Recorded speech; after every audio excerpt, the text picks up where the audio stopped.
Donna, Kashani, welcome all of you to Primetime, our Primetime Power Panel here. Okay, can an old dog learn new tricks? And I'm not talking sexual harassment tricks. Do you think it's possible, folks? Well, absolutely. You know, one catastrophic event can change your life. If you get cancer, if something bad happens to your kids, if you lose your career that you spent your whole life building, that's a wake-up call. Can this man look at himself and try to understand what the heck happened? Absolutely, absolutely. And everybody, this should be a dialogue not about pervs, but this should be a dialogue about sexuality. Our society has many sexual issues, and we need to look at them. Look at all the people in power who've had sexual issues. Clinton, it's a power thing, don't you think? Go on, Mark. Well, it's not a sexual thing. It's a power thing. It's a power thing. It's about intimidating women. That's what it's about. It's about hostility, anger, and Mark, intimidation. You don't know that it was about power, because you haven't examined him, right? He said it himself. It's about intimidation. That came out in his own statement. He did. He did say that. I think going along with what you were saying a little bit earlier, there is, in A, they talk about what's your rock bottom, and I think in his case, or in any of these cases, you have to look at what is this individual's emotional rock bottom, and then what is their level of interest to do something, some kind of remediation for it, and what is their capacity for change. So that's going to depend on the individual. And go on, Donna, what are you going to say? Well, I was going to say, and if anything, as Dr. Levac was saying, if anything's going to motivate a person has to be highly motivated to change. Mm-hmm. And from a personality perspective, I mean, Dr. Levac's a personality expert, he could speak to this more, but as a personality issue, can he change? He has a long-standing pattern here. And we have to look back and see, well, where did it come from? Is he kind of a nerd that never really had much attention, and he doesn't really know how to do relationships well, and then he has this other part of him that's an executor and has leadership skills, and it's kind of all jumbled together, and he needs to straighten that out and figure out. Is he depressed? Yeah. Does it? Wait a minute. This is a guy who's just engaged in a lot of boorish activity. Thank you. That offensive behavior directed primarily at women. Well, that's not true. But actually, I hear he's a jerk. And women. I hear Right? he's a jerk to men and women. Right. Primarily women.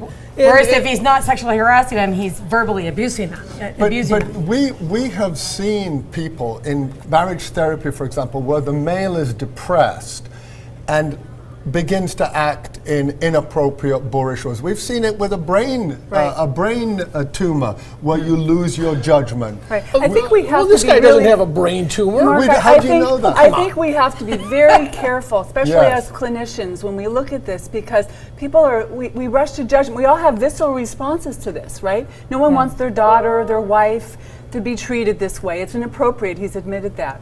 But we also want to look, the question is, can they change? That's a different question, is this right or wrong? They're two very different questions. Right. But where does psychiatry and psychology come into this? He's behaving badly, and he has been for almost 70 years. He just doesn't get it. I mean, for people who've lived in San Diego for a long time and know Mr. Benjamin and his etiquette classes, this guy probably never took those classes. That's for sure. I think what you're speaking to is that larger problem with people in positions of power where they let that narcissism get to them. Absolutely. And they believe that they're kind of above and beyond reproach, whether they're professional athletes or they are positioned in positions of politics. You know, it's that I'm beyond any kind of redirection and I can get away with it, and you're gonna like it. I think you're on something right here, because I've always felt that, and we come across people who act like that, who act out on that. That's right, but you don't know what's underneath. When we give people a personality test, someone who looks like a narcissist, when you do a personality test, they're actually depressed, or they're actually incredibly insecure. Mm-hmm. I'm not saying his behavior was good, I'm just saying that we should have a dialogue now about how we behave, sexuality, power, what are the boundary issues at work, and how do we behave, rather than just putting him down. Well, he's the bad guy. He's the perpetrator here. I mean, right. And he's the one that needs to own up and what you were saying. My wife said it 32 years ago. When you start believing your own BS, that's when you get into trouble. and I think he's done that very, very well. Right, so again, we're not, the question wasn't, what should we do? Should he stay in office? That wasn't the question. The question was that we were asked was, can therapy work? Can people change? And the research shows that in terms of actual sexual criminals that are incarcerated,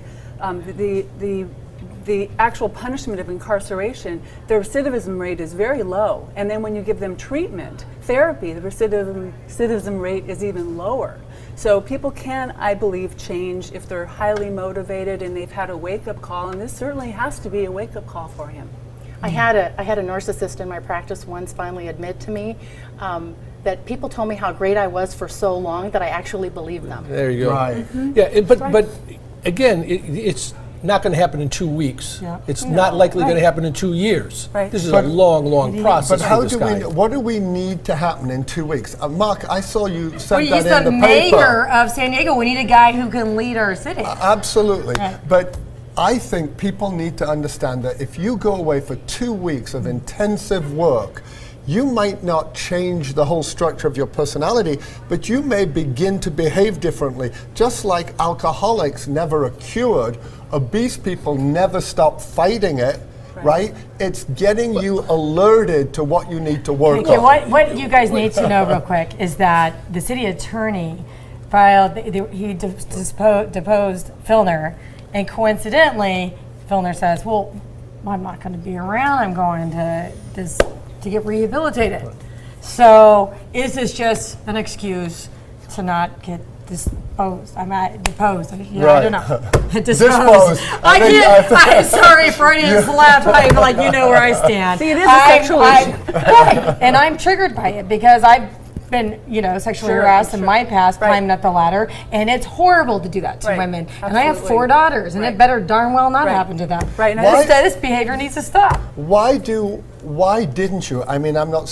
I understand it's difficult, but what should women do? What are you telling women now that they should do if they're being sexually I'm going harassed? to tell you that after the break. We'll be right back.